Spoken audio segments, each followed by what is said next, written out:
Quizáis sexa máis fácil explicar o que non é a tradición, o que non é, que o que é. Porque a tradición pode ser moitas cousas, non? A tradición pode ser boa, pode ser mala, porque depende do tempo.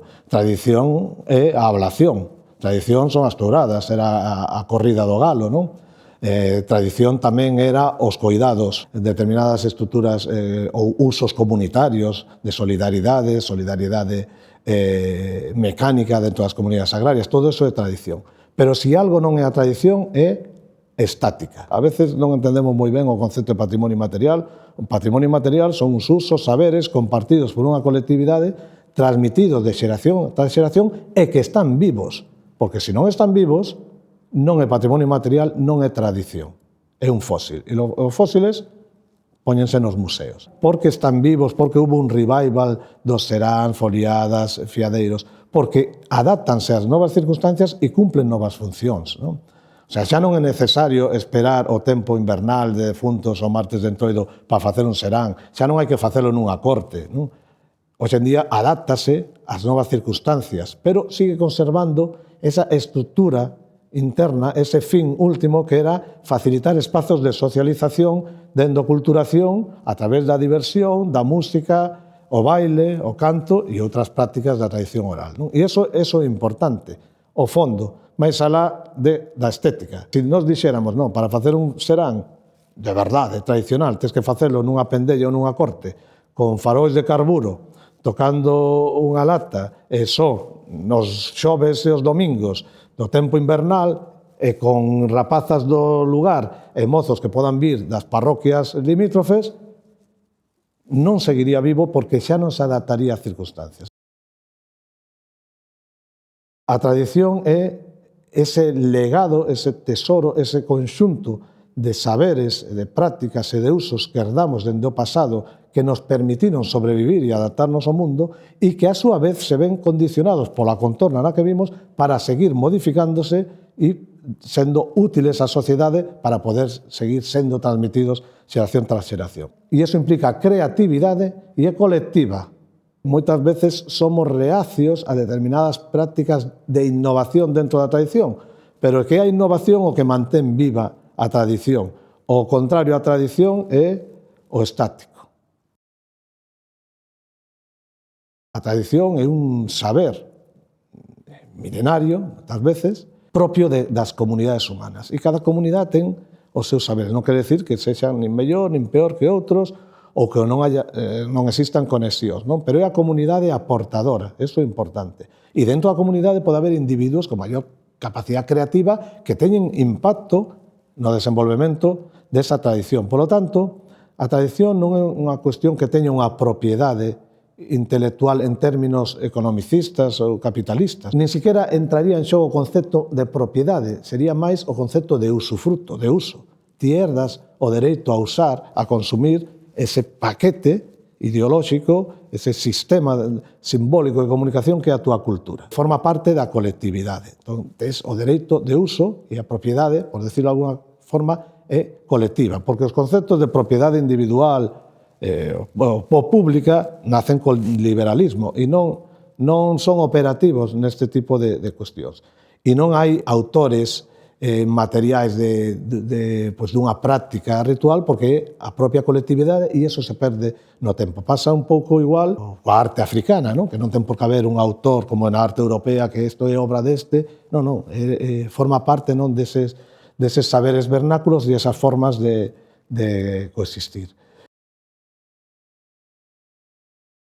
Hai que ter moito cuidado tamén co concepto de pureza. Se hai algo que atente contra a tradición, o concepto de pureza. E ao redor do concepto de pureza fixéronse grandes atrocidades ao longo da historia, non? Hai unha obra, uns discursos, uns artigos que fixo o gran antropólogo belga Lévi-Strauss a raíz precisamente dunha petición da UNESCO no 1947, despois da Segunda Guerra Mundial e todo o que pasou, para reflexionar sobre o concepto de raza e historia, non? E entón, ele explicaba moi ben como a diversidade cultural é o feito fundamental, non? Dos seres humanos, o que nos fai humanos é esa riqueza, esa diversidade cultural, pero a diversidade cultural prodúcese por contactos directos e indirectos entre povos. O sea, é a mestura, a mestizaxe, o intercambio o que xenera a diversidade cultural.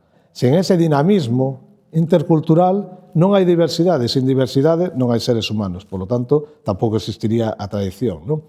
Hoxe en día, cando falamos de tradición oral en Galicia, de música tradicional, alguén pode negar que unha rumba, unha mazurca, unha polca non forma parte do repertorio tradicional?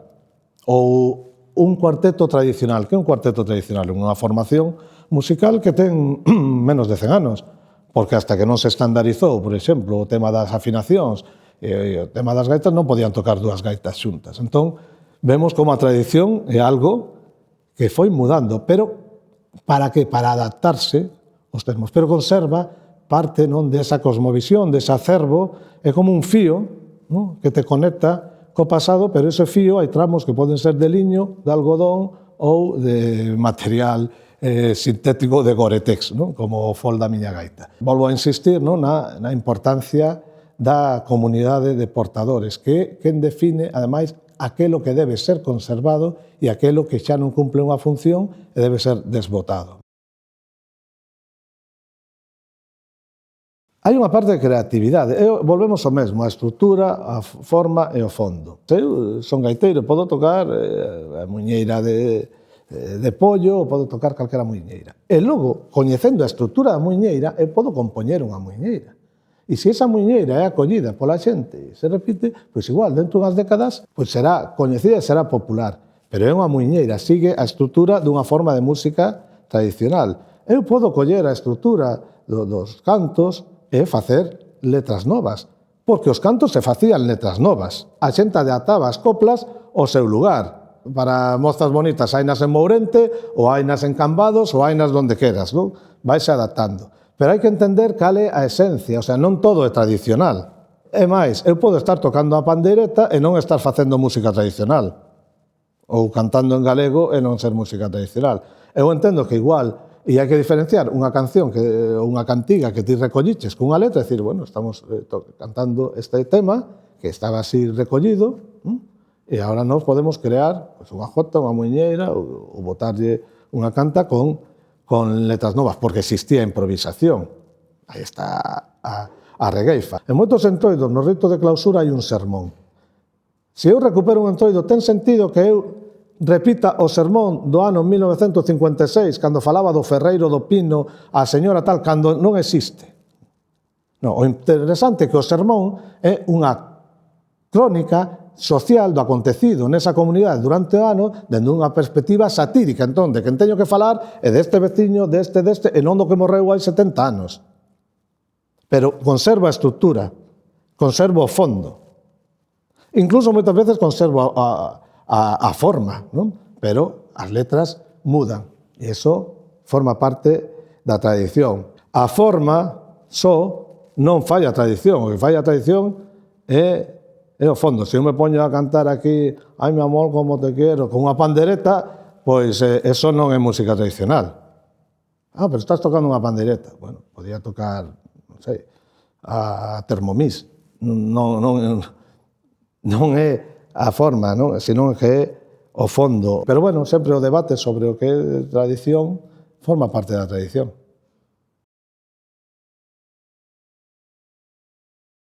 Por exemplo, o entroido. O entroido, en orixen, tiña que ver cos ritos de expulsión do inverno e ten unha carga moi vinculada ás sociedades agrarias e agrariogandeiras, non? E ten que ver moito tamén coa fertilidade da terra. Hoxe en día, pois, xa pouca xente, por desgracia, traballa a terra. O entroido foi perdendo parte desa componente ritual vinculada ao ciclo, ás ideas de regeneración da terra e, en cambio, convírtese nun feito de identidade colectiva, nun símbolo, nun icono da identidade, cumpre novas funcións, non? E iso é o que fai que este máis vivo que nunca, non? Pero é a colectividade a que decide, de forma moi orgánica e moi natural, poderíamos decir, como debe ir cambiando para que siga sendo tradición, porque se non cambia, non é tradición. Estáse producindo unha certa interacción co mundo do tradicional dende a óptica do fetichismo. O tradicional como un fetiche, como algo con esencia, con vida propia, casi sobrenatural, que pode ser obxecto de adoración, exposición e culto. Non? E iso se dá, sobre todo, en xente que non viviu eso que, con todas as comiñas, chamamos cultura tradicional, que non viu que chegaba o Nadal e viñan os veciños a tocar a gaita na casa, te xuntabas e tocabas a pandeireta, e chegaba o San Xoán e facías as festas de San Xoán e íbamos con mallo polas casas e todo iso que algúns tivemos, que xa pasamos dos 50 anos, a sorte de vivir. Digamos que hai unhas novas xeracións que de repente descubren o Mediterráneo. O Mediterráneo está descoberto aí. E iso está ben, porque de repente é un proceso de introspección, de mirar hacia a súa cultura. Pero a relación co obxecto de estudio, de admiración, non é como unha relación, digamos, natural de algo que vivín e sei como facelo, senón que é unha relación casi de fetiche. Aí entran en xogo os estereotipos. E cando entran os estereotipos está o risco da folclorización. Isto é un legado que teñen as persoas maiores, non? E a vella como a gran sabia da tribu, non? Entón hai que expoñela, porque eso é, para min, un logro, conseguir acceder a ese coñecemento arcano. E, ademais, como a idea que temos é que eso forma parte dun mundo rural onde se abres a lente, tes unha parabólica, a señora ten un móvil al lado, e como se veía nun disco dos Resentidos, xa hai 30 anos unha camiseta da Universidade de UCLA, pero o estereotipo é o mandilón, o pano, o enxebrismo, que é unha forma de folclorización e de cosificación e de fixación no tempo de algo que, como digo, é dinámico. Entón, se produce, quizás, por non ter tido unha relación natural, cotiá, de convivencia, con todo ese mundo. Se accede como algo casi sagrado. Hai un cambio tecnolóxico, non? E un cambio social, da inmediatez, da banalización, non? Do like, que fai que moitas veces as persoas e nós mesmos acabemos convertidos en meros obxectos de consumo, máis que de consumo, de uso e tirar, non? E todo isto é efímero. Ao final, incluso esta exposición é efímera. Tamén, mainstream significa o mayoritario, non? A tendencia dominante, home. Os Latin Grammy eu non vexo pandereteiras, nin na MTV, nin nos programas de televisión en España, o sea, é relativo, non? Pero nos sorprende porque os medios de comunicación cambiaron. Entón, a capacidade de impacto social é moito maior. Antes, podías facer unha grabación en cinta, podías tocar nunha festa, tal, pero claro, non podías facer o que hoxe acontece de subir igual esa grabación e que millóns de persoas podan acceder. Espectadores globais que ni siquiera entenden o contexto do que están vendo, porque a clave de todo sempre é o contexto. Para interpretar as cousas necesitas o contexto e vivimos nunha sociedade absolutamente descontextualizada en todos os aspectos, non? Si un reflexiona, nos anos 80 houve un boom absoluto do que chamamos a música folk, non?